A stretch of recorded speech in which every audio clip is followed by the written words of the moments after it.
चारधाम यात्रा उत्तराखंड की लाइफलाइन है और कोरोना की वजह से उत्तराखंड में चारधाम यात्रा ठप पड़ी है।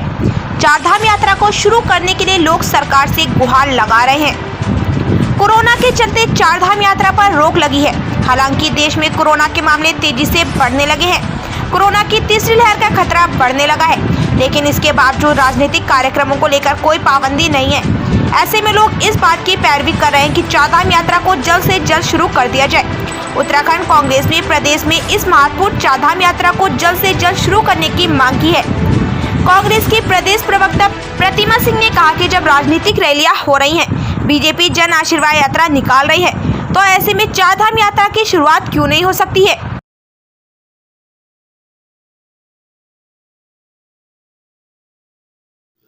तो क्या रैलियों में कोरोना नहीं होता है?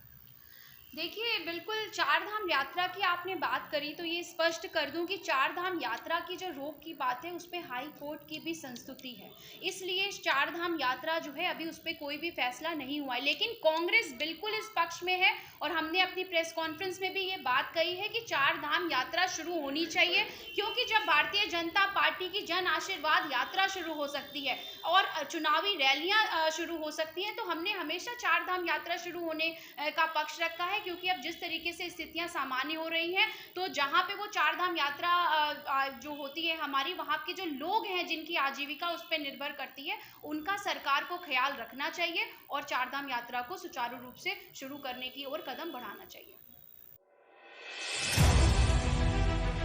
वहीं बीजेपी ने भी चारधाम यात्रा को शुरू करने की पैरवी की है। बीजेपी के प्रदेश सदस्यता समन्वयक वीरेंद्र बिष्ट ने कहा कि हाईकोर्ट ने इस पर रोक लगाई है। उन्होंने कहा कि जहां तक सवाल राजनीतिक रैलियों का है, तो इन रैलियों में उत्तराखंड के लोग ही शामिल हो रहे हैं। उत्तराखंड में बड़े पैमाने पर कोविड-19 टीकाकरण हो गया है। ऐसे में इन रैलियों की तुलना चारधाम यात्रा से नहीं कर सकते। हालांकि उन्होंने प्रदेश में चारधाम यात्रा शुरू करने की पैरवी जरूर की है, लेकिन यह भी कहा कि चारधाम यात्रा में पूरे भारत से लोग आएंगे और संभवतः इसी बात को देखते हुए हाईकोर्ट ने चारधाम यात्रा पर फिलहाल रोक लगाई है।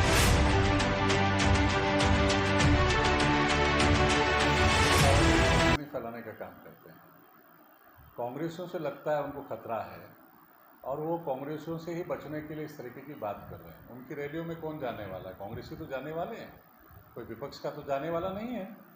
इसलिए वो कांग्रेसियों से भयभीत हैं, क्योंकि कांग्रेस के अंदर जिस तरीके का द्वंद्व चल रहा है, जिस तरीके से उनके बीच बयानबाजी चल रही है, कोई किसी को मानने को तैयार नहीं है।